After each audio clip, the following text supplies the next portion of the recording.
Pues muy bien. Yo de verdad que, bueno, somos pocos, pero bien elegidos y muy bien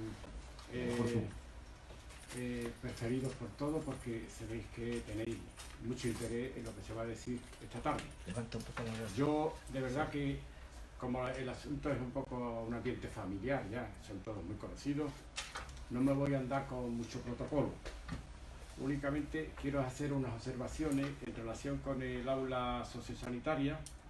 Una de ellas es lo que voy a hacer a continuación, es presentar al ponente, y que en este caso concreto se trata de una persona muy conocida, muy apreciada por todos nosotros, y es José García Romero. Él no le gusta mucho lo de los currículum y la vanagloria, y quiere más bien que se le mencione de una manera sencilla, y yo lo mismo que puedo decir de él, que me permite, es que es jurista y es miembro de la Junta Directiva de UDP Madrid, y también miembro del Comité de Bioética del INSERSO. Y yo sé, me consta, él no me lo ha dicho, pero me consta que él también trabaja como voluntario en tus pequeñas ciudades natales, que es Tres. Sí, como voluntario de la comunidad autónoma y voluntario de la comunidad autónoma y centros de mayores, como profesor instructor, y, o sea, que hace cosas muy diversas, no para, como todos nosotros. Bueno, entonces, como digo, el título de la charla, resumido, porque él lo ha explicado con más detalle para que llegue a todos nosotros, es sencillamente, va a hablar de los derechos de las personas mayores en el siglo XXI. ¿Qué quiere decir? Todos los aspectos del derecho y jurídico van cambiando según las leyes, pues lo que va a prestar atención y lo que va a referir aquí son las noticias de última hora en relación con los derechos de las personas mayores.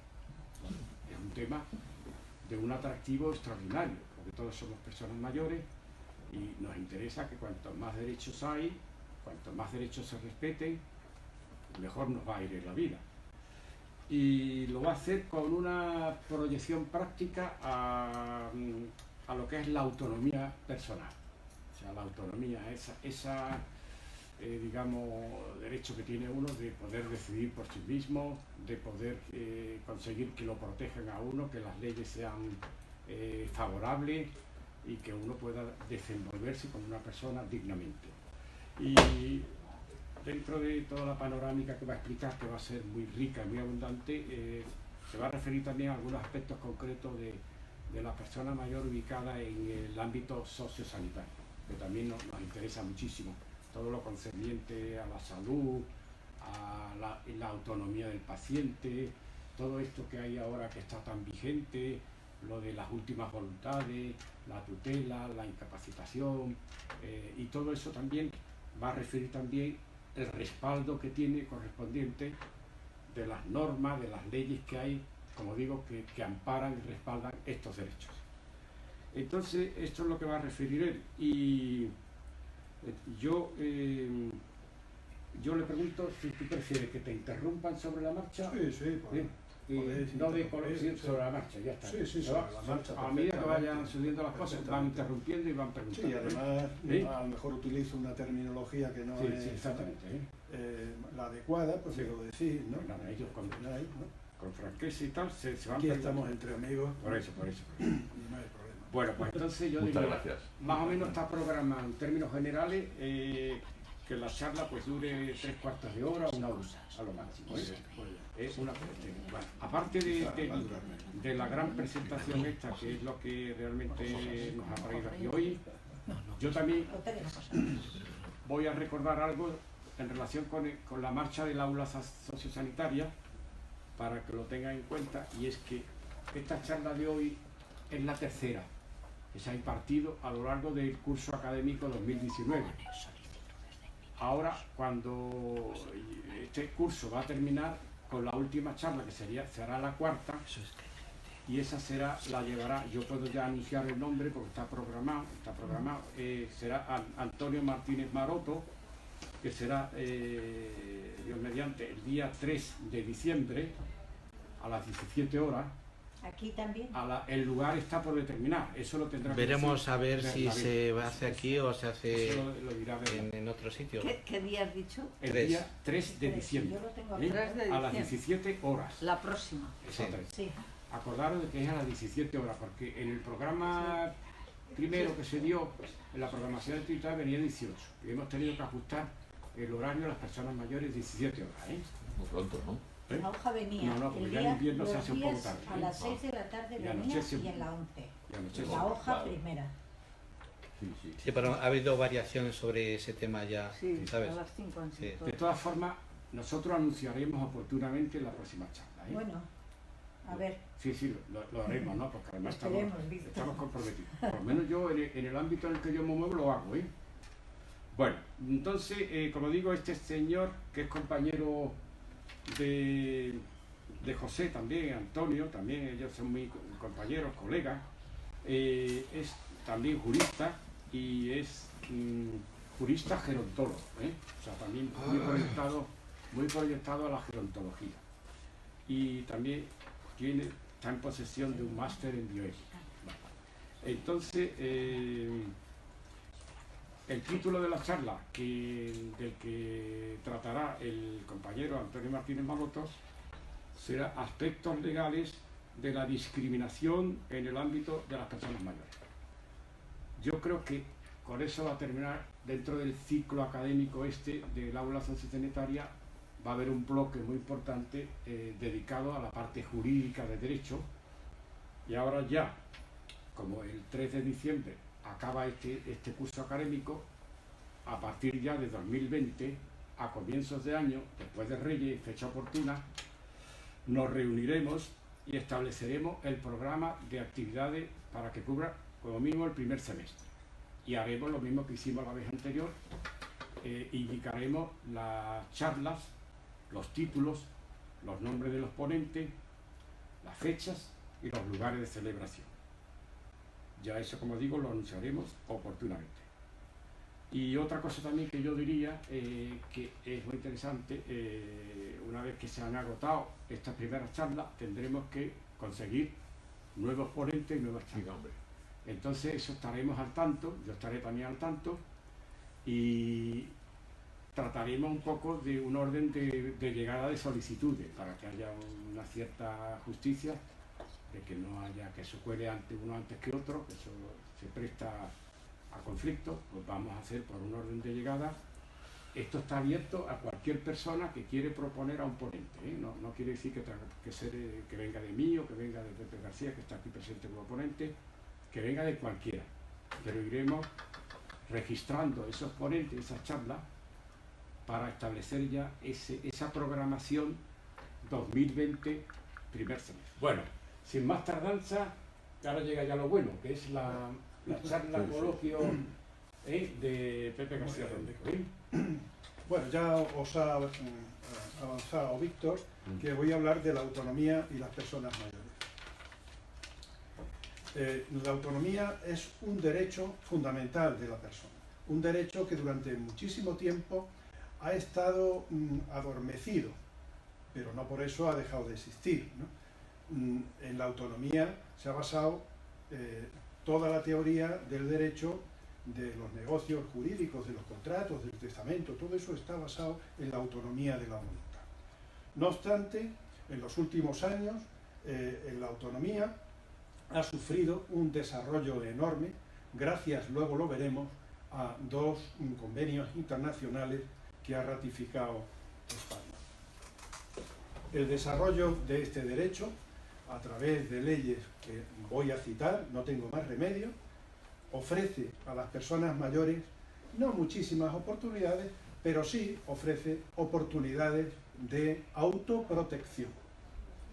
Ofrece muchísimas oportunidades para aquellas personas que por causa de enfermedad o de accidente o de extrema senilidad tienen falta de autogobierno. Ya veréis cómo estas instituciones, estos mecanismos que ofrecen estas leyes, sirven para autoprotegernos. Como digo, estos mecanismos a los que voy a aludir son muy importantes, porque me distraigo y ya se me va el santo al cielo. Son muy importantes para nuestra autoprotección, pero más importantes lo son para aquellas personas mayores que viven solas. Más de 2 millones de personas mayores viven solas en España, o que no tienen parientes, o que sí los tienen, pues no se llevan bien con ellos o no comparten simplemente los valores, ¿no? Para eso estos instrumentos, ya veréis, tienen muchísima importancia. Me vais a permitir que os diga que resulta chocante que hasta hace pocas décadas una persona mayor de edad, por supuesto una persona mayor, ¿no?, podía realizar cualquier tipo de contrato, de cualquier cuantía, podía dejar sus bienes para más allá de la muerte, podía testar, ¿no?, podía hacer testamento, podía casarse con quien le diese la gana, podía cambiar de domicilio cuando quisiera y donde quisiera, y podía votar a cualquier partido político de la inmensa gama que tenemos en España. Y sin embargo, esta persona no podía promover su propia incapacitación, como luego veremos. No podía promover ese procedimiento judicial que tiene como finalidad la protección de las personas carentes de autogobierno. Tampoco tenía libertad para hacer un poder para un amigo, para darle facultades, para delegar en él, para caso de que en su día estuviese enfermo y no estuviese en su sano juicio, ¿no? Son cosas que llaman poderosamente la atención. Tampoco podía designar a su futuro tutor. El tutor, los tutores, venían señalados por el Código Civil y el juez no tenía más remedio que elegir tutor a un pariente que a lo mejor pues se iba a llevar muy mal o lo iba a maltratar, ¿no? Pues esto no existía. A partir del siglo XXI, por eso es el derecho en el siglo XXI, se van a ir creando mecanismos, que luego veremos, que facilitan esta autoprotección. El objeto, por lo tanto, de la charla es dar a conocer, perdonad, ¿no?, que estoy como un pulpo, ahora, es dar a conocer mecanismos de autoprotección jurídica que las personas mayores tenemos a nuestra disposición en previsión de una futura enfermedad o accidente que disminuya o anule nuestras facultades mentales.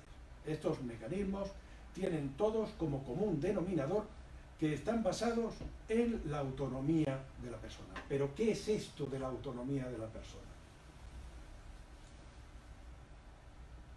Está. ¿Ya está? Sí, pasa, que para atrás, tira para atrás.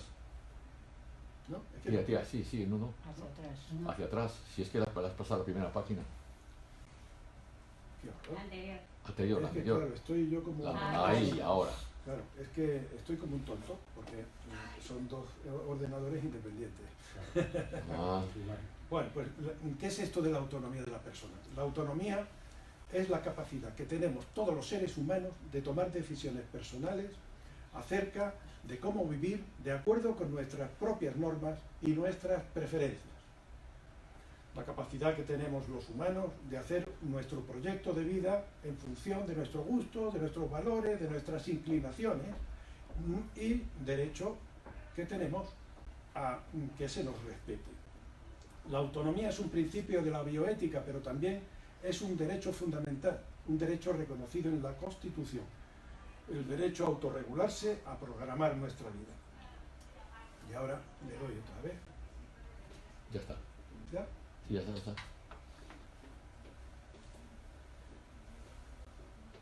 Este derecho, como os digo, tiene su basamento en la Constitución, en algunos tratados internacionales ratificados por España y en distintas leyes estatales y autonómicas. El desarrollo de este derecho ofrece muchísimas oportunidades de autoprotección a las personas mayores, como antes he dicho, para caso de enfermedad o accidente. Los basamentos legales del derecho de autonomía son la Constitución española, que dice, no tengo más remedio que recitar estos preceptos, ¿no? Que la dignidad de la persona, los derechos inviolables que le son inherentes, el libre desarrollo de la personalidad, y ahí subrayo el libre desarrollo de la personalidad, el respeto a la ley, a los derechos de los demás, son fundamentos del orden político y de la paz social. El libre desarrollo de la personalidad es aquel derecho que poseemos todos los seres humanos para diseñar y dirigir nuestra vida. Este es el fundamento principal, pero hay dos tratados que ha ratificado España que son también, ¿no?, fundamento de este nuevo derecho de autonomía. El primero es el convenio que se llama de Oviedo, ¿no?, que es el convenio del Consejo de Europa para la protección de los derechos humanos y la dignidad del ser humano respecto de las aplicaciones de la biología y de la medicina. No, perdona, es que estoy como un tonto. ¿Me lo dejáis si queréis? Yo le voy pasando la Pues sí, diapo. pues sí. Yo Sí. creo que Mucho mejor, Permítame. mucho mejor. sí, sí, porque es que... En el momento en que usted haga clic, yo le Claro, adelanto estoy la bien. diapo. Muy bien. ¿Se puede? Sí, Es que estoy como un pulpo. vamos aquí en los tratados internacionales, ¿sí? Eso es. Muy bien. El convenio que antes he dicho de Oviedo y la Convención de Nueva York de las Naciones Unidas sobre los derechos de las personas con discapacidad, que se ratificó por España en el año 2008. Como consecuencia de este mandato constitucional y de estos tratados internacionales, que por cierto los tratados internacionales se consideran del mismo valor que las leyes interiores aprobadas en el Parlamento, pues tomando como fundamento tanto la Constitución como estos dos tratados internacionales, se han ido publicando una serie de leyes que son las que veis aquí en esta transparencia. En el año 2002 se aprueba la Ley Básica Reguladora de la Autonomía del Paciente y de derechos y obligaciones en materia de información y documentación clínica. En el año 2003 se va a aprobar la Ley de Protección Patrimonial de las Personas con Discapacidad. En el año 2006 se va a aprobar la Ley de Promoción de Autonomía Personal y Atención a las Personas en Situación de Dependencia, la que conocemos vulgarmente como Ley de Dependencia. Y en el ámbito de la Comunidad de Madrid, en el año 2017 se va a aprobar la Ley sobre la Muerte Digna, cuyo título es de Derechos y Garantías de las Personas en el Proceso de Morir. Estas leyes contemplan un conjunto de, mecanismos basados en la autonomía que son los que nos interesan ahora. Podemos dividirlos en dos grupos. Mecanismos de protección en el ámbito patrimonial y familiar. Estos son la autoincapacitación, la autotutela y los poderes o el poder preventivo. Y mecanismos contemplados en el ámbito sociosanitario, que son el consentimiento informado y las instrucciones previas. Vamos a ver brevemente, ¿no?, porque si no sería un terrible tostón, hablar de los primeros mecanismos. Muy interesante. Es interesante. Sí, sí, sí, Sí, claro. sí. Bueno, como estamos entre amigos me lo vais diciendo. No, claro, claro. Bueno, vamos a ver este primer grupo.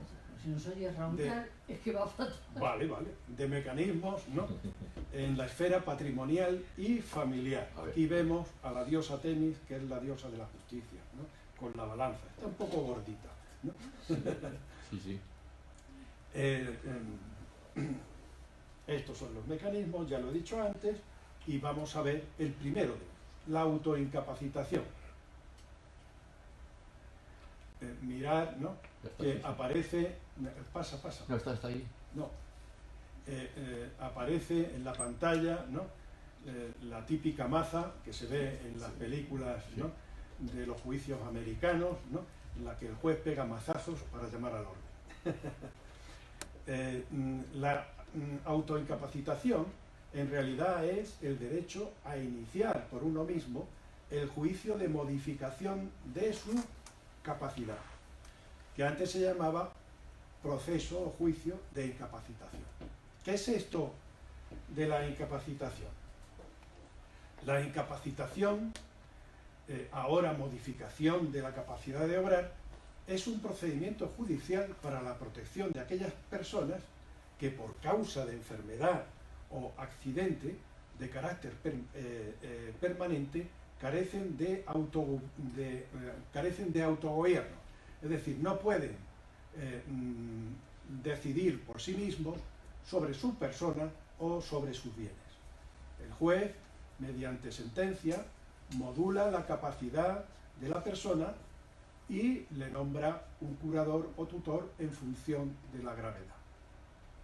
La capacidad de la persona son las actividades que puede hacer y que reconozca el derecho y las que no.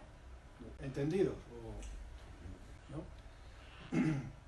Este procedimiento, hasta el año 2003, solo lo podía iniciar, para las personas mayores, el cónyuge o pareja de hecho, sus descendientes, sus hermanos y el Ministerio Fiscal, pero no se contemplaba el propio interesado. A partir del 2003 se contempla por la Ley de Enjuiciamiento Civil que el propio interesado pueda promover su propia incapacitación. ¿Alguna pregunta sobre autoincapacitación? Comprendido, ¿no? Pero solo en el caso de que esté en sus plenas facultades, ¿no? Bueno, o que esté al inicio de una enfermedad que él sepa que le va a privar de su sano juicio. Por ejemplo, que esté al principio con los primeros síntomas de un Alzheimer. Claro. Y que no tenga, por ejemplo, parientes de los que se pueda fiar y prefiera que lo tutele una institución tutelar en vez de un pariente, ¿no? Pues se dirige a un notario y un procurador y un abogado e inicia el procedimiento de incapacitación.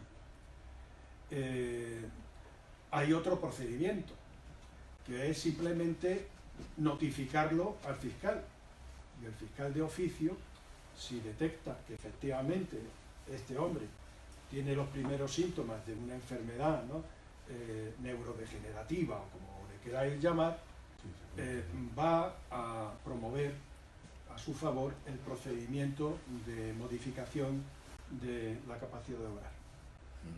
Ahora, el segundo mecanismo para la protección patrimonial y familiar es la autotutela. Previamente os voy a decir que la tutela de adultos responde a un modelo de protección, de sustitución de la persona por otra, que va a ser su representante. Y este modelo de sustitución es contrario al Convenio de Nueva York de Derechos de las Personas con Discapacidad, con lo cual, a lo mejor dentro de unos meses o de un año, no se somete a tutela a las personas mayores. Pero hoy por hoy, ¿no?, es perfectamente válido que os comente lo que es la autotutela. La tutela es una institución cuasi familiar que se establece para el cuidado estable y permanente de los bienes y la persona de aquellos que por sentencia tienen modificada su capacidad de obrar y tienen, a criterios del juez, una falta importante de autogobierno. El tutor, según el Código Civil, es el representante legal del incapacitado, salvo aquellos actos que pueda realizar por sí mismos, ya sea por disposición expresa de la ley o de la sentencia de incapacitación. El tutor está obligado a velar por el tutelado y en particular a procurarle alimentos. Ahora explico lo que es esto de los alimentos, porque parece que con que le dé todos los días unas galletas ya ha cumplido con su obligación. A promover la adquisición o recuperación de su capacidad y a su mejor inserción en la sociedad, y a informar al juez anualmente sobre la situación del incapaz y rendir cuentas de su administración. Esto de los alimentos, tal como se refiere la ley, es un concepto muy amplio que comprende no solamente la comida, sino el vestido y los cuidados requeridos por el tutelado, por ejemplo, que se interne en una residencia o en un centro de día o que reciba ayuda a domicilio, ¿no? Pero esto... Ahora vamos, Sí. ¿no? ¿Cómo se nombra el tutor? Es la siguiente, ¿no? ¿Cómo se nombra el tutor? Dime. No, quiero decir que esto, has dicho antes que es una decisión del juez. O sea, Sí. habrá un tribunal médico previo, ¿no? Sí, por supuesto. Ajá. El juez va a pedir un dictamen Ujú. o a un psicólogo o a un psiquiatra forense y él va a determinar, Sí, vale. eso es, si realmente es una persona con falta de autogobierno y qué tipo de gravedad tiene, ¿no? Ujú. Esa falta de autogobierno. Y en función de eso, el juez va a decir, bueno, este señor lo someto a tutela. Y entonces el tutor va a ser su representante legal en todas aquellas facetas que decida el juez. Ujú. O le nombro un curador que en realidad es un apoyo. El curador es un señor que lo va a asistir en determinados actos. Por ejemplo, el juez se da cuenta que no tiene aptitud para administrar su cuenta corriente. Pues Ujú. entonces le nombra un curador, ¿no?, para los actos, ¿no?, específicos de la cuenta corriente o para la compra o venta de bienes inmuebles, ¿no? ¿Cómo se nombra el tutor? El tutor, a partir del año 2003, se nombra de la siguiente forma. Están llamados, dice el Código Civil, a la tutela el designado por el propio tutelado, que es lo que llamamos autotutela, el cónyuge o persona que conviva con el tutelado, el descendiente o hermano que designe el juez. Si no existen parientes, el juez nombrará una institución tutelar, es decir, no una persona física, sino una persona jurídica. Queda claro que quien nombra al tutor no es la persona interesada, es el juez. Lo único es que la persona interesada va a designar a alguien o a algunas personas para que ejerzan la función de tutela. Normalmente el juez le va a hacer caso, a no ser que vea que va en perjuicio del propio incapacitado. ¿Queda claro? ¿Eh? La ley nos permite designar a una o varias personas de nuestro agrado para que ejerzan la tutela en caso de modificación judicial de nuestra capacidad. Mediante la autotutela se da una instrucción al juez que en el futuro, no sé si contenido, sí, está muy bien, para que en el futuro conozca de un proceso de modificación de incapacidad que deberá cumplir salvo caso de causa justificada. No sé si lo he leído bien o mal, ¿no? El juez puede modificar, puede nombrar a otro tutor. Si ve que los intereses del tutor que nosotros hemos nombrado son contrarios a nuestros intereses, o si concurren en él unas causas que se llaman de inhabilidad. Por ejemplo, que nos haya maltratado, por ejemplo, que haya sido sentenciado por una serie de delitos que nosotros no conocíamos a la hora de nombrar, de designar a este señor. ¿Pero hay que comprobarlo o es parte del supuesto? No, eso lógicamente lo va a comprobar el juez. El juez, claro. Y el fiscal, ¿no? Sí. ¿Qué contenido tiene la autotutela? El autotutelado no solamente designa al tutor o tutores, sino que tiene facultades que pueden afectar a la organización de la totalidad de la tutela en el acto, en el ámbito personal y patrimonial. Concretamente, dice el Código Civil que la persona que designa tutor podrá adoptar cualquier disposición relativa a su persona y bienes. En el orden patrimonial, el sujeto puede entonces establecer reglas de administración de su patrimonio y su afectación, en el sentido de que puede ordenar que se venda, llegado el caso, un bien inmueble que tenemos para nuestra atención, ¿no? Por eso la afectación de la venta de este bien inmueble. En el orden personal puede disponer de todas las cuestiones relativas a nuestro cuidado y a la asistencia personal.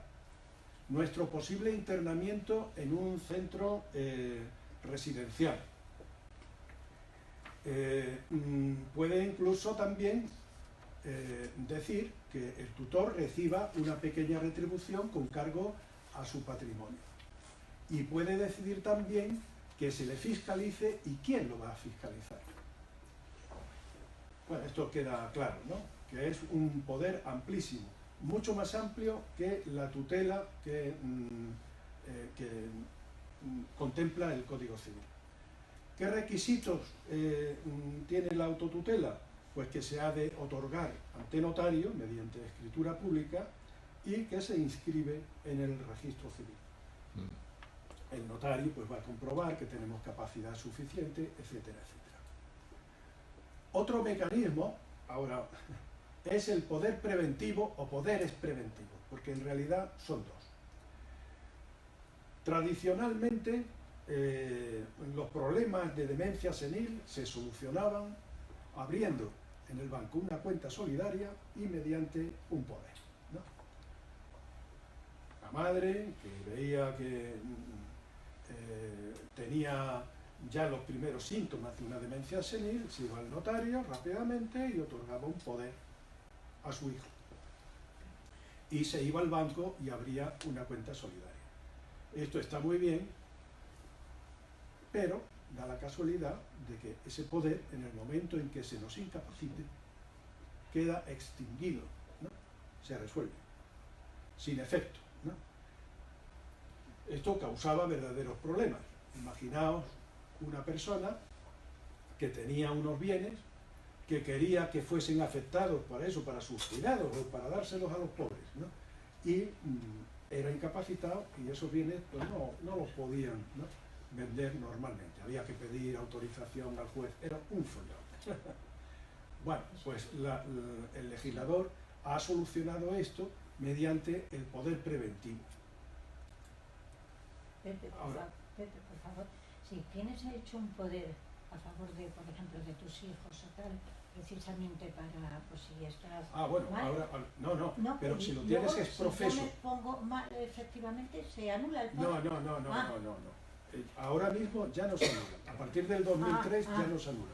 Vale, Pero vale. el notario, ¿no?, tiene que saber que tú estás otorgando ese poder, que tenga validez, para que tenga validez por si tienes una causa, una incapacidad. Puede ser una incapacidad de hecho o una incapacidad. Sí. Vale, gracias. Existen dos tipos de poderes, ¿no?, que son que mira, pásalo, ahí, que el poder dante, es decir, los que damos el poder, ¿no? Primero requisito, que el poder dante, que es la persona que da el poder, que va a otorgar, ¿no?, esas facultades a otro de representación, pues que tenga capacidad en el momento de otorgar el poder para todos los actos que pretende otorgar. Y después que se nombre apoderado a una persona también con capacidad para ello, ¿no? Porque imaginaos, no podemos nombrar nuestro representante a un niño de 7 años, no tiene capacidad, ni a un demente, ¿no? Luego, tiene que ser una persona también con capacidad. Eso lo va, como el poder lo vamos a hacer ante notario, el notario, mediante lo que se llama el juicio de capacidad, lo va a averiguar, ¿no? Existen dos tipos de poder preventivo. Un poder otorgado para ser utilizado en presente y en el que se haya previsto expresamente que subsista cuando el que da el poder pierda su capacidad en el futuro. Y otro poder que se otorga, que se da exclusivamente para cuando el poderdante pierda la capacidad, dejando al apoderado la determinación de la incapacidad. Por ejemplo, pues, eso se pone en el poder. Pues cuando yo tenga un 50% de minusvalía o cuando tenga una gran dependencia, a partir de ese momento, ya puedes utilizar este poder. El contenido de los poderes preventivos es tan amplio como la imaginación. Se puede distinguir un doble contenido. Contenido en el ámbito personal. Pues mirad, estos son, ahora sí, ejemplos, ¿no?, que podéis ver.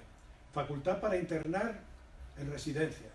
Le doy el poder a un sobrino y le digo, mira, si yo estoy ya que no puedo, tú me internas. Y le das la facultad para internar. En su momento, el sobrino irá a la residencia y le preguntarán, bueno, ¿y usted quién es? Entonces saca el poder y dice, mire, yo soy, ¿no?, el apoderado de esta persona, ¿no? Y esta me ha facultado para que autorice el ingreso en residencia. Facultad para iniciar el juicio de modificación de la capacidad, sin necesidad de que tenga ese grado de parentesco que antes hemos visto, ¿no? Representación ante médicos, hospitales, residencias asistenciales, incluyendo la facultad de examinar la documentación médica y la obtención de toda clase de informes. Los médicos que le asistan están dispensados de guardar el secreto profesional frente a la persona apoderada. Consentimiento para todas las medidas e intervenciones médicas para el examen del estado de salud del poderdante y consentimiento para tratamientos paliativos del dolor, aunque estos puedan acortar la vida del poderdante. Consentimiento para la omisión o cese de medidas cuya finalidad es el mantenimiento de la vida por medio de tratamientos extraordinarios. En el ámbito patrimonial, pues también, ¿no? Un montón de facultades, ¿no? Estas son hasta el infinito. Facultades de adquisición de bienes muebles e inmuebles. Esto no va a ser frecuente en aquellas personas que vivimos de una pensión, pero hay personas que tienen un patrimonio y que quieren, ¿no?, que se siga administrando y que quieren que se vendan determinados bienes para pagar la residencia. Facultades arrendaticias, por ejemplo, suscribir, modificar, extinguir, liquidar, percibir las rentas de un arrendamiento, desahuciar a los inquilinos morosos. Facultades contractuales para firmar cualquier tipo de contratos. Facultades financieras, pues para pedir al banco préstamos. Facultades bancarias para abrir, cerrar, cancelar cuentas corrientes, etc. Facultades... sí, Cambiarias.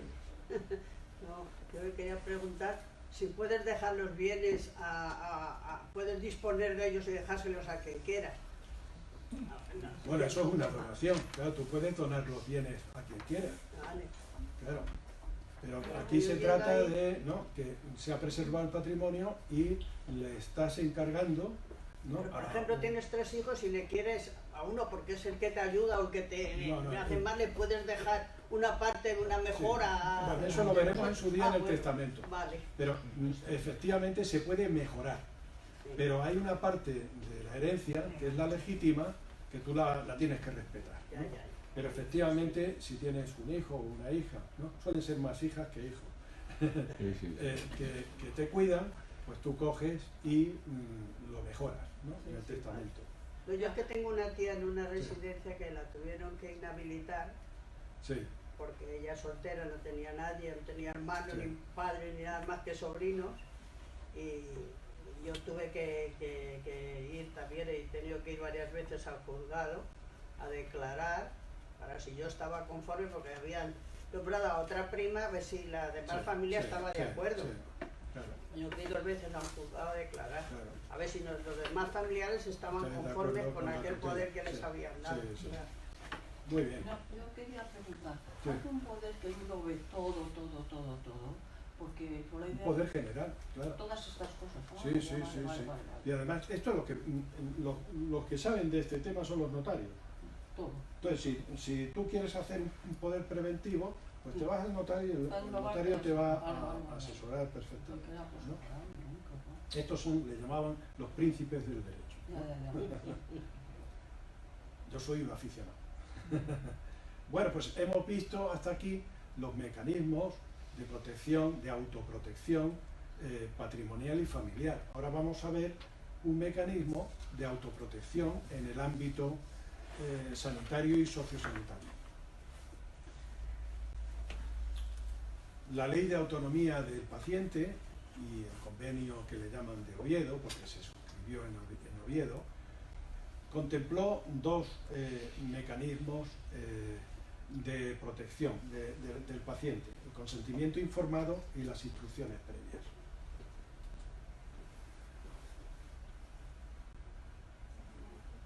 Vamos a ver, pon orígenes de estos mecanismos de la autonomía del paciente.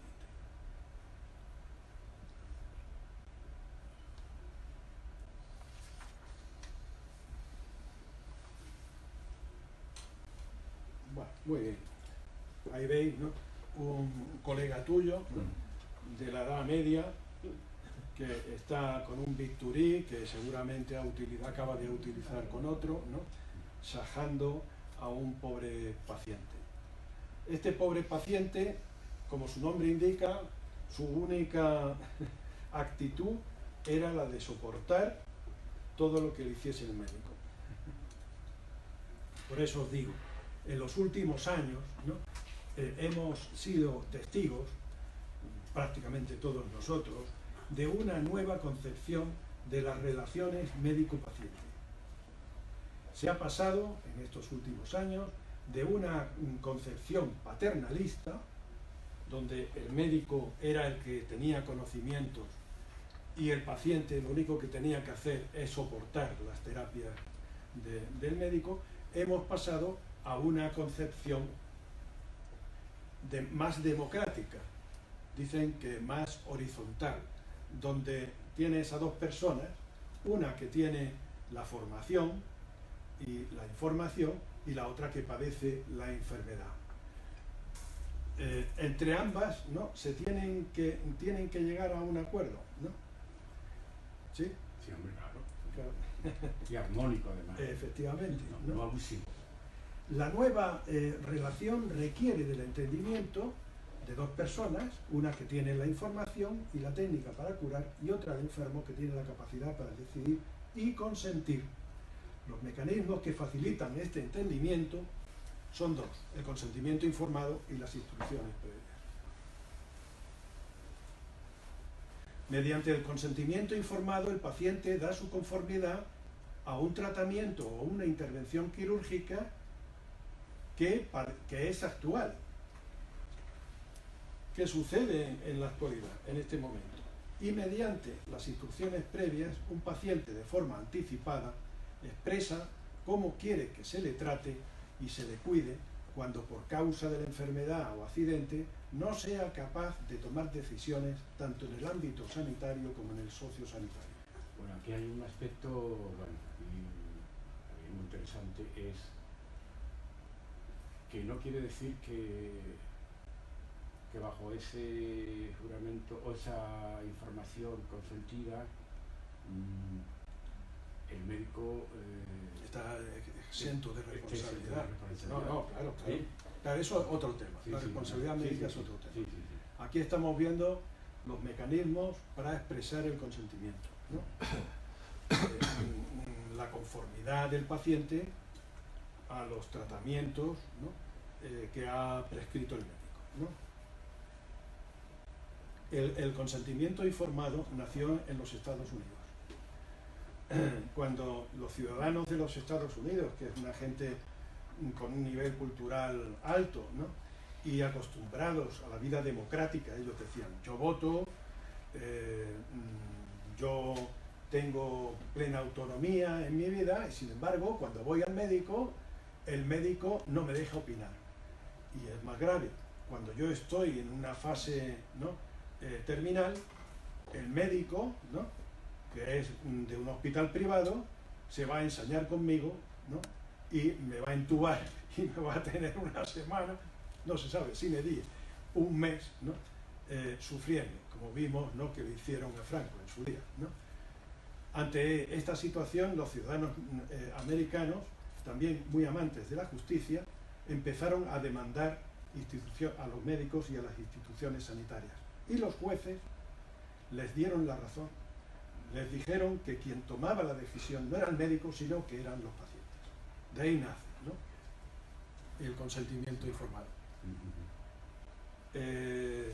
Bueno, vamos. Oye, bueno, y sí. por añadidura se mete en algunos casos la familia también.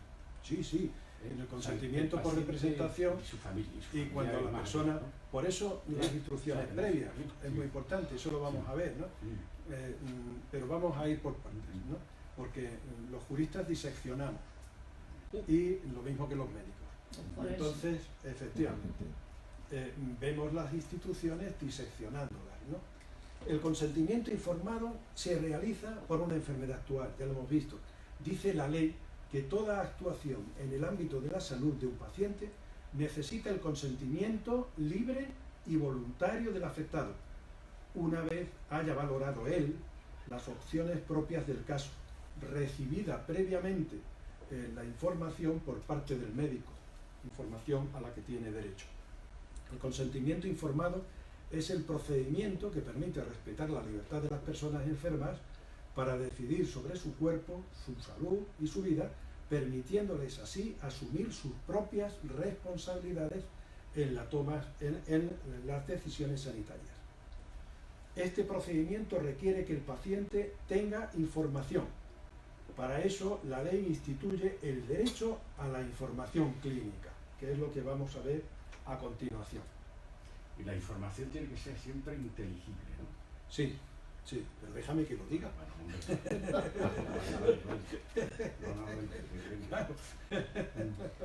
Los pacientes tienen derecho a conocer el diagnóstico, el pronóstico y el tratamiento de su enfermedad, riesgo del tratamiento y alternativas en su caso. Además, toda persona tiene derecho a que se le respete su voluntad de no ser informada, que hay gente que no quiere saber. El paciente tiene derecho a que el médico informe sobre qué enfermedad tiene, lo estoy traduciendo ahora al castellano, ¿no? Sobre qué enfermedad tiene, cómo va a evolucionar en el futuro, ya ese pronóstico, qué posibles medicamentos o intervenciones son posibles para mejorar la salud del paciente, etc. El titular del derecho de la información es el paciente, no es el familiar del paciente. Lo que pasa es que el paciente puede delegar en un familiar perfectamente, está en su pleno derecho, ¿no? Ahora, ¿cómo ha de recibir el paciente la información? La información médica se va a comunicar al paciente de forma sencilla, comprensible, para ayudar a tomar decisiones sobre su enfermedad de acuerdo con su propia y libre voluntad, es decir, sin coacciones y sin engaños, ¿no? ¿Cómo se realiza el consentimiento del paciente? Dice la ley que el consentimiento será siempre verbal, por regla general, y pone unas excepciones, ¿no? Sin embargo, se prestará por escrito en los casos siguientes: intervención quirúrgica, procedimientos diagnósticos y terapéuticos invasores, y en general aplicación de procedimientos que suponen riesgos o inconvenientes de notoria y previsible repercusión negativa sobre la salud del paciente. Una operación de apendicitis, una endoscopia, una radioscopia, ¿no? Una quimioterapia, ¿no? Una toma de medicamentos que se sabe a ciencia cierta van a producir determinadas degeneraciones, por ejemplo la talidomida, ¿no? Hay enfermedades que todavía se receta ese medicamento, pues el médico está obligado a pedirle al paciente su consentimiento por escrito, informando de todos los inconvenientes que tiene ese fármaco, ¿no? ¿Cómo ha dicho que se llama?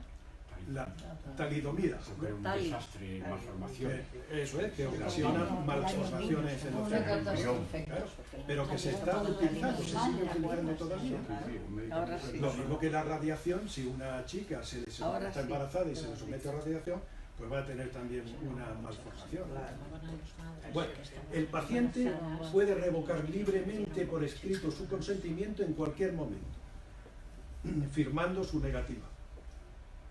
Ahora vamos a ver, ¿qué información se ha de recibir por escrito, en el consentimiento informado escrito? La información es la siguiente: ¿en qué consiste el tratamiento o la intervención quirúrgica? ¿Cómo se va a realizar? ¿Qué efecto producirá?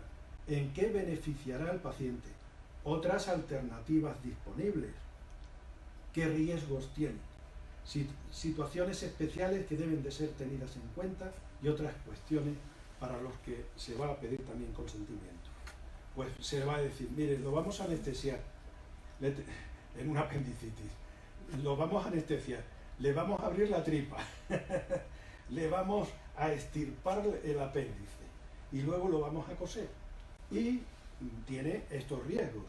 ¿Y qué ocurre si yo no le extirpo el apéndice? Pues que se va a morir usted, sencillamente, le va a dar una peritonitis y me voy a despedir de usted. Esto es, en plan grosero, ¿no? Lo que sería un consentimiento informado, ¿no? ¿Qué ocurre con mi consentimiento si no estoy consciente o tengo disminuidas mis facultades? que es lo que decíamos antes, ¿no? Pues en este caso el consentimiento se va a dar por representación. El consentimiento lo dará nuestro representante si es que hemos nombrado alguno y en su defecto familiares. Y si el médico no encuentra ni representantes ni familiares, pues va a tomar él esa responsabilidad, ¿no? Va a tomar la decisión. Para evitar estas situaciones, que son verdaderamente conflictivas, la ley, ¿no? El legislador, pues ha inventado lo que se llaman las instrucciones previas. ¿Va bien el tema? Muy bien, muy bien. Ahora aparecen las instrucciones previas. Eres un hacha. Las instrucciones previas es un documento, es uno de los documentos más demandados por los médicos.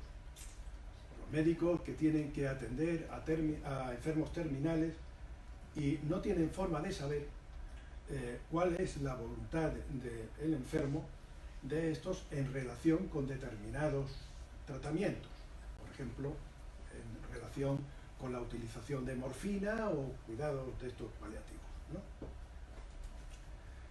Las instrucciones previas es un documento donde el paciente expresa su voluntad sobre los tratamientos y cuidados en el futuro, cuando él no esté en condiciones de expresarlo. Perdonad la redacción porque yo ya estoy... ¿no?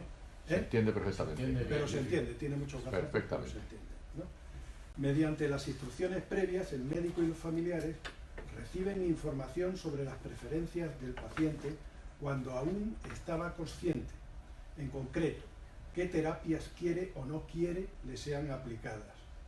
Por ejemplo, mire, a mí no me meta usted por la boca, no me entube para alimentarme. Yo, déjeme tranquilo. Podría ser, ¿no? Si desea o no atención religiosa, que esto últimamente parece que se desprecia, pero la inmensa mayoría de las personas mayores son religiosos, y aunque no lo fueran, tienen derecho a serlo, ¿no? Eso se puede también expresar en... Sí, en las instrucciones. Sí. Quiero asistencia Es que religiosa. más o menos eso es lo que antes se llamaba últimas voluntades, ¿no? Sí, a voluntades anticipadas o testamento vital. Hay algunas comunidades autónomas que le llaman voluntades anticipadas. Y hace muchos años, en la bioética, Antonio sabe mejor que yo este tema, se empezó a denominar este documento como testamento vital. Lo que pasa es que los juristas dijeron, no puede ser testamento porque testar es disponer de los bienes más allá de la muerte. Claro. Luego le tenemos que cambiar de nombre. Esto es Y para antes de la muerte. Eso es, claro. Entonces, por eso, Tomar las instrucciones últimas previas, decisiones ¿no? de tu O vida. voluntades anticipadas, ¿no? En Madrid es instrucciones previas, ¿no? Bueno, ¿quién quiere que le acompañe en los últimos momentos? ¿Qué destino quiere dar a su cuerpo? Ahora, el siguiente. Ahí se puede dar el caso de una persona que quiere morir en casa. Perfectamente, En un hospital. perfectamente, ¿no? Perfectamente. Y que no quiere flores, Claro. que no quiere flores en el entierro, Particularmente. o que le digan 20 misas, Matices. Que les pongan un cubata. lo que quieras. Y hay que encargar que le pongan... Pero una cosa, ¿lo Cualquier- puedes dejar en tu cualquier casa paso escrito de tu puño y letra? No, ¿Tiene ahora validez? vamos a ver cómo se da. Vale. Vamos a ver los requisitos. Ahora, requisitos de la persona que hace las instrucciones previas, que otorga, ¿no? Las instrucciones previas. La persona que hace las instrucciones previas tiene que ser mayor de edad y que no esté, lógicamente, incapacitado. Que esté en su sano juicio, vamos. Y después, la persona ha de ser libre, es decir, no coaccionado por su hijo, ¿no? O hija. No, tú vas a decir esto porque yo soy, ¿no? De tal secta y para mí lo mejor es esto, ¿no? Que tú no tengas, que no puedas sufrir transfusiones. Oiga, yo es que quiero que me hagan la transfusión si es necesario. Pongo ejemplos que son exagerados y perogrullos, ¿no? Pero que... De todas formas, oye, un inciso rapidísimo,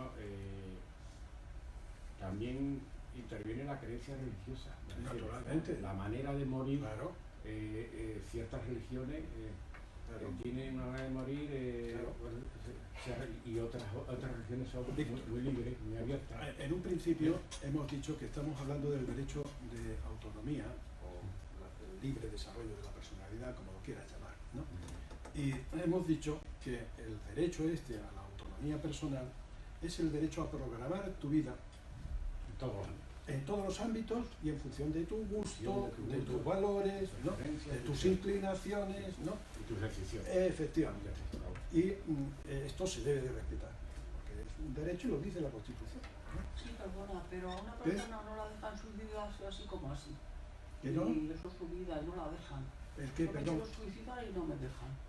Bueno, no, es que ahora veremos por qué no. O sea, Ahora que veremos por qué no no. puede programar su vida Ahora como veremos quiere por qué todo no. el No mundo. nos anticipemos. Claro. Bueno, vamos a ver, requisitos. Es que esto lo vamos a ir desgranando. Como dice Kant. Requisitos de las instrucciones previas. Requisitos del otorgante. Ya hemos visto que tenga capacidad y después que sea libre, es decir, que esté, que no esté coaccionada, ¿no? Las instrucciones previas además se pueden revocar libremente en cualquier momento, ¿no? Ahora, siguiente. Requisitos de legalidad de las disposiciones. No serán aplicables las instrucciones previas contrarias a la ley. Y con respecto a la legalidad, recordar que en España no es legal la eutanasia activa. Y por ahora. Así como es delito la inducción o cooperación con el suicidio. Uno es muy libre de suicidarse, ¿no? Pero si le ayuda a alguien, ese alguien está cometiendo un delito. No podemos confundir la eutanasia activa, que es provocar la muerte del paciente que ha manifestado su firme voluntad de no seguir viviendo, con la práctica médica de la eutanasia pasiva, de darle fármacos, por ejemplo la morfina, que se sabe van a cortar su vida, pero que van a paliar el dolor, ¿no? En los últimos momentos de la vida. Sí, ¿Esto pues es hay correcto? un momento de una sobredosis de morfina, Sí. no puede ser necesario desde el punto de vista médico, provoca la muerte. ¿Eh? Bueno, pues... No, lo que yo te quiero decir, Sí. que hay una relación Sí. causa-efecto. Sí. Yo estuve hace mucho tiempo en unas jornadas que hablaban del final de la vida, en la que se reunían magistrados de la Sala Segunda del Tribunal Supremo y médicos, generalmente eran de oncólogos, ¿no? Y ahí pues estuvieron discutiendo hasta que a mí me llamó la atención, intervino un oncólogo que dijo que efectivamente que hoy día los fármacos reducían muchísimo el dolor, pero que él, que era un hombre con muchísima experiencia, había vivido casos donde ni inyectando una dosis para caballo, ¿no?, se podía evitar el dolor. Claro, ahí tienes que meditar, ¿no?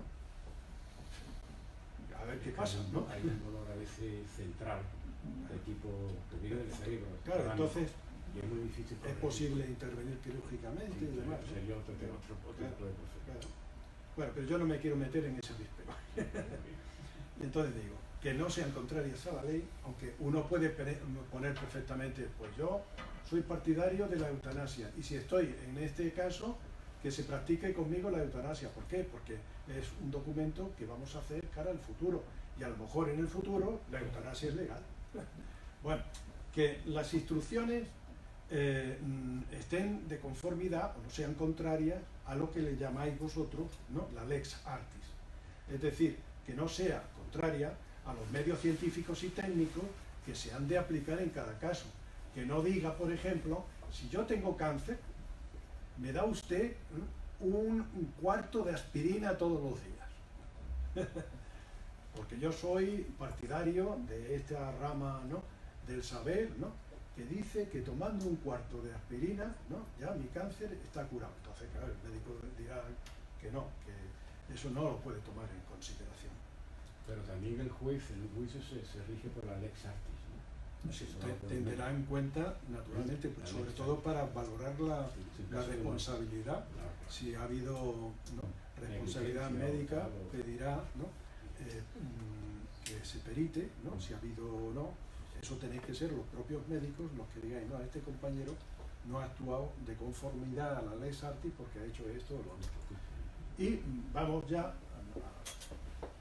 a los requisitos formales de las instrucciones previas. Las instrucciones previas, según la ley reguladora de las instrucciones previas de Madrid, se pueden otorgar de 3 formas: ante notario, ante el personal de la administración de la sanidad, ¿no?, y tercera, ante 3 testigos mayores de edad y con plena capacidad de obrar, de los cuales 2 no deberán tener relación de parentesco hasta el 2º grado. O sea, que no pueden ser hermanos nuestros.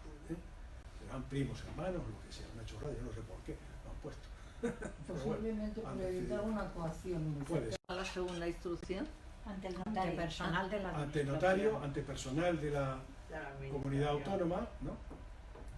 Hablando de la comunidad autónoma, en la comunidad autónoma tiene unos formularios para hacer las instrucciones previas. Estos formularios los podéis encontrar en los centros hospitalarios y en muchísimos de los centros de salud que están autorizados para ello.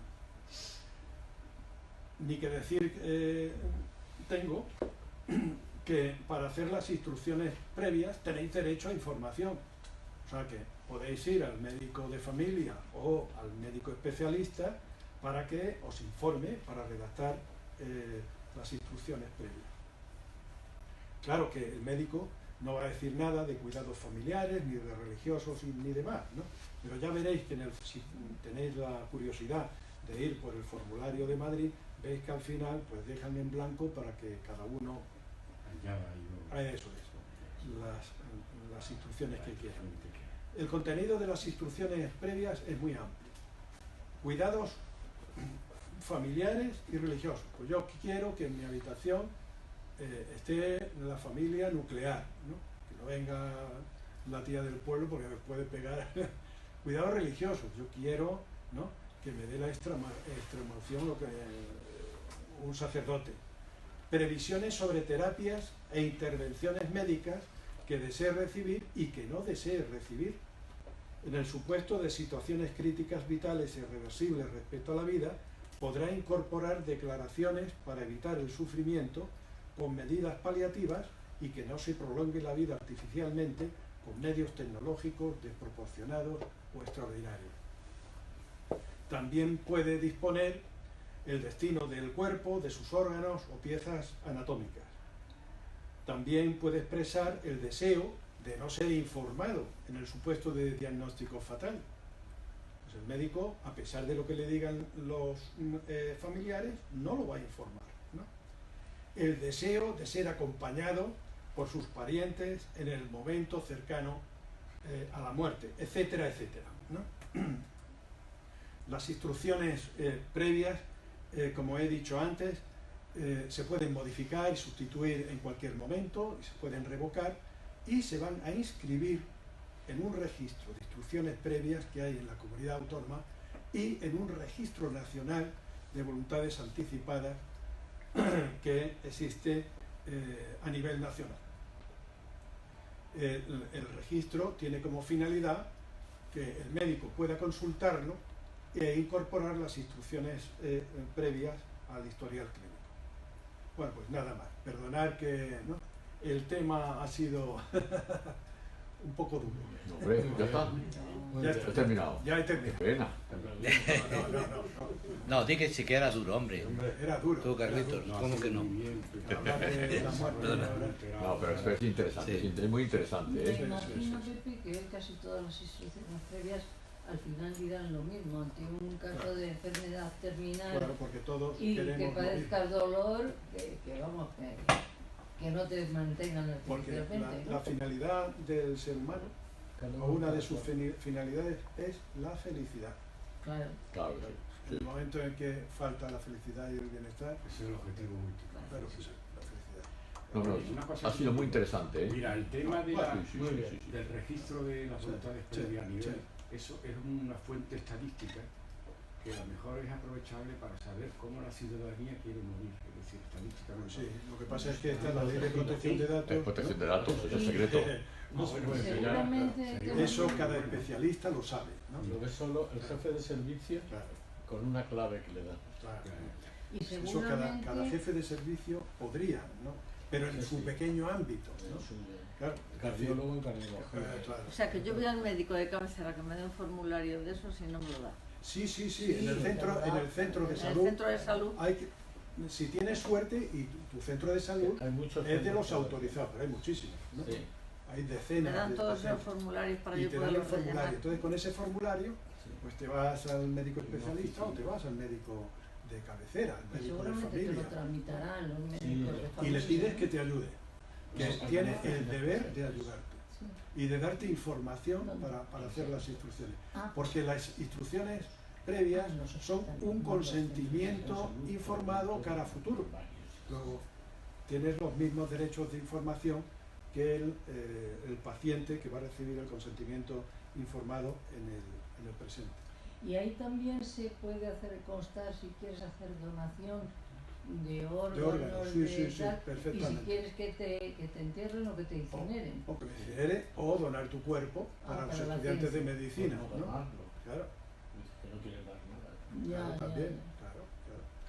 Ay, perdona, yo sí me hice una cosa que era de la muerte digna, la muerte no sé qué, en la Bueno. calle Sagasta, que no me den nada de nada cuando Sí, tengo la muerte digna se ha puesto de moda a partir del Estatuto de Cataluña y después el Estatuto de Andalucía que lo incorpora. Estas dos comunidades autónomas enseguida publicaron leyes sobre muerte digna. Madrid ha tardado más, ¿no? La ley es del año 17 y no ha sido desarrollada todavía, ¿no? Y trata de los cuidados paliativos. Hoy día la muerte digna se considera, ¿no?, una muerte sin dolor, sin sufrimiento. Es inevitable porque el sufrimiento es una cuestión moral, ¿no? Pero sin dolor es posible. Con cuidados paliativos, rodeado de la familia, con esa atención religiosa que tú quieras, ¿no? En tu vivienda si puede ser, ¿no? O en un hospital, en una habitación de una sola cama, rodeado de los amigos y parientes. Eso es lo que se ha considerado una muerte digna. Ahora, con la prometida ley de eutanasia, no sabemos, ¿no?, cómo será. Uno de los mayores expertos que hay en España en bioética dice: el día que se regule la eutanasia, dice, tendrá tales controles, ¿no?, que, ¿por qué? Sí, Que porque le estaremos puedes prestar seguros. a muchas cosas, ¿Por qué? claro. Porque tenemos la experiencia muy mala de países como Holanda, donde, vamos, los holandeses tenían miedo de ir al hospital porque podían salir por la puerta de atrás, ¿no? Es que hay una- Como tenemos Cuestiones ya de herencia esa y de- experiencia de estos países, ¿no?, que aprobaron la eutanasia hace mucho tiempo, ahora se van a establecer con toda seguridad controles para evitar esos desaguisados, ¿no? Que no hagan con las personas mayores como aquella película que cuando cumplías determinada edad te metían en una sala con una música clásica de fondo muy bonita, ¿no?, y te iban a hacer con lo mismo que los nazis hicieron con los judíos, ¿no? Este formulario anularía un testamento. El testamento no sirve para esto, ¿eh? En el testamento uno no Esto va a no dar sirve instrucciones no previas. sirve de testamento. No, porque el testamento se va a abrir vitales, ¿no? cuando uno fallezca. Lo que sí va a servir y puede servir como instrucciones previas es un poder preventivo en el que se contemplen instrucciones al representante para que te traten de determinada forma.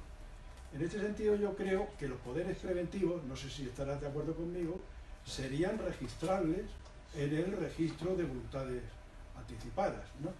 Porque Hoy por tienen hoy el creo que no contenido. te los admiten, pero Pero sí. claro, tu representante tiene Sí, va al médico con poder para decirle al médico lo que tiene que hacer. Claro, él va con una copia de su poder, ¿no?, autenticada, se la da al médico Pero hoy en día en la Comunidad de Madrid es muy fácil hacer instrucciones previas. Hay una oficina ad hoc en cada hospital ya y en la mayor parte de los centros. Y existe el formulario. Sí, existe el formulario, lo haces y ellos lo tramitan, lo mandan a la calle Sagasta, que antes Sagasta 6, que es donde está la... Y además la nueva ley, la del 2017, obliga a los médicos, cuando se encuentran en una situación de un enfermo terminal, a aconsejarle que haga instrucciones previas. Cosa que evitará muchísimos problemas. Claro.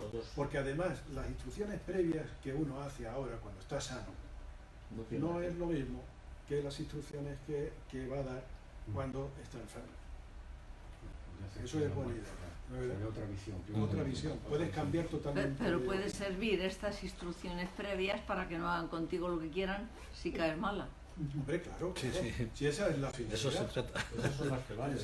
El testamento luego ya es otra cosa. El testamento es un acto de disposición de tus bienes para después de morir. Tú tienes una serie de bienes y tienes unos hijos y dices, bueno, pues que se repartan de tal forma, siempre y cuando respete las legítimas, ¿no? Las legítimas hay que respetarlas, sí o sí. Siempre. A no ser que desheredes a un hijo. Pero eso no lo hace nadie. Complicado. Es muy complicado y además que no lo hace nadie, porque ningún hijo se dirige contra, ningún padre se dirige contra el hijo. Y entonces vamos a, ¿no? Yo no conozco ningún caso en mi alrededor. Bueno, pues podrán estar en desacuerdo con los hijos y entonces lo que hacen es no mejorarlo. O sea, tú tienes